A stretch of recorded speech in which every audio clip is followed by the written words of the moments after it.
Hey guys, it's Halsey, and this is my exclusive, most requested live Ask Anything Chat. And as usual, thanks to Romeo for having me on and letting me talk about Nightmare. There's gonna be a lot of questions. Some of them are fun, some of them are totally weird, some of them are serious, so just bear with me. Royson from New Zealand wants to know, did you always know that you could sing? I actually didn't. When I was like probably 8 or 9 years old, I started singing in the car one day, and my mom turned to my dad and she turned the radio down and she was like, Ashley, do that again. And I was like, do what again? And she was like, sing that part again. I think I was singing an Avril Lavigne song. And she made me sing again, and she looked at my dad and she went, I think she can sing. And I remember that moment so vividly because it was the first time, and the only time for a while, that anyone had said that I had a good voice. I always loved musical theater and loved acting, but I would always get ensemble parts, never leads. And it wasn't until I started playing guitar and writing my own songs that I really found my voice.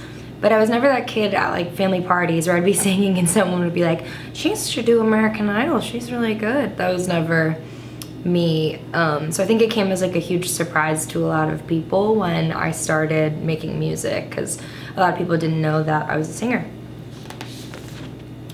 Rachel from Boston says, what's your favorite part of filming the Nightmare video? Love you. Love you too. My favorite part of filming the Nightmare video was probably getting to work with all the kids.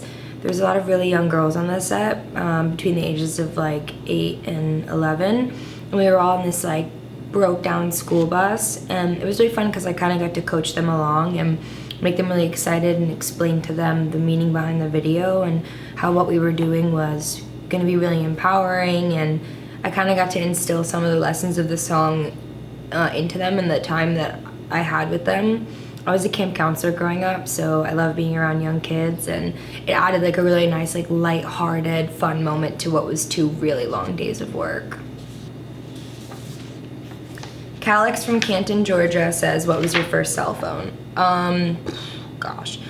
My first cell phone was probably like a Nokia. It wasn't even a flip phone. It was like, had like a T9 keyboard and like Snake on it. When I was really little, I was living in a city, and my mom used to take my little brother to like karate practice or whatever, and she would always drop me off at this Barnes & Noble, and I would just kind of sit and like read books, which in retrospect is super messed up because I didn't buy any of them. I would just sit and like open books and read them. And she got me this little phone that basically had like 3 numbers in it so that she could call me and nothing would happen to me while I was gone.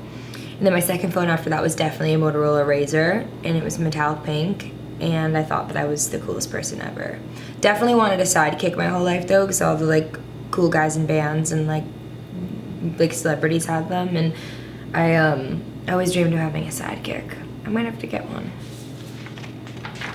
Jada from Charlotte, North Carolina says, will H3 get a deluxe version? I'm sure it will. All my albums kind of get various versions because it's exciting to like explore different variations of the songs, and you know, some songs make the album make more sense. You want to give it more context and add more to it. That's why I did a deluxe edition of Badlands and Hopeless Fountain Kingdom. But you guys always surprise me because sometimes the deluxe edition songs end up being the most popular. Kira from Roseburg, Oregon says, how do you make yourself feel at home on tour? I think it's like a lot of little things, like having nice candles in the dressing room, like taking the time to do something fun every once in a while, like riding my bike around or going to get a good meal. Sometimes you can fall victim to a routine, especially when you're doing an arena tour, because the bus drives underground at night and you wake up in the morning and you're underground. And then you start your day, you do your meetings, your interviews, whatever, you do a sound check. Then you do get ready, you do your meet and greet, you get ready again, you do your show.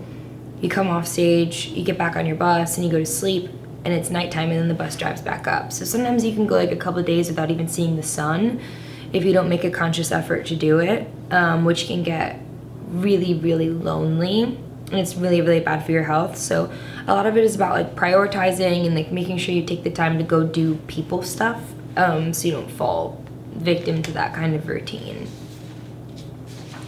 Ashley from Norman, Oklahoma says, have you ever participated and gotten hurt in a mosh pit? Definitely. When I was a teenager, like really, really young, 13, 14, I went to a lot of hardcore shows because I lived in New Jersey. So I was all over the East Coast in like Pennsylvania, New York, Connecticut, New Jersey, Delaware, going to see hardcore bands I really liked. And it started out kind of I got interested because I started watching local hardcore bands, and then I kind of graduated into liking more popular, more commercial ones. A really funny story is when I was 14, I went to School of Rock in New Jersey in 2009 to see a band called Bring Me the Horizon, and I got hit in the mosh pit, and I will never forget it because I lied to my mom about where I was, and then I got really hurt, and she found out.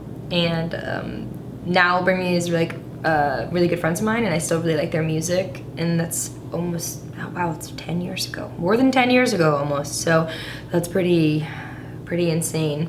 But that's one thing about me that's definitely never changed, is I love getting in a crowd, and I know the feeling of being in a crowd, and like kind of letting the world around you disappear, and taking every like push and hit and sweat and just that rush of energy. And so I think about that a lot when I'm performing, because I know what it's like to be on the other side of it. So I try to put on a show that's like exciting for the people in the audience.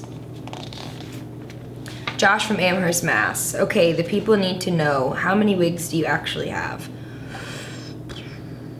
Probably over 100, maybe even more than that. I have some that I don't wear anymore, like old ones, like from my blue-haired era. I have a lot of blue-haired wigs, a lot. But I get new ones all the time. I think a lot of people are under the misconception that if I wear a black wig, every time you see me in a black wig, it's the same black wig, but usually it's a new one. Or if you see me in a blonde wig, and then you see me in a short blonde wig, people think I cut the wig, but it's usually a different wig. I have a lot of versions of the same wig. Anna from Portugal wants to know, what are some misconceptions about being famous? I think that one of them, there's a couple major misconceptions. One is that I think people think that if they don't see you on TV, then you're just home not doing anything.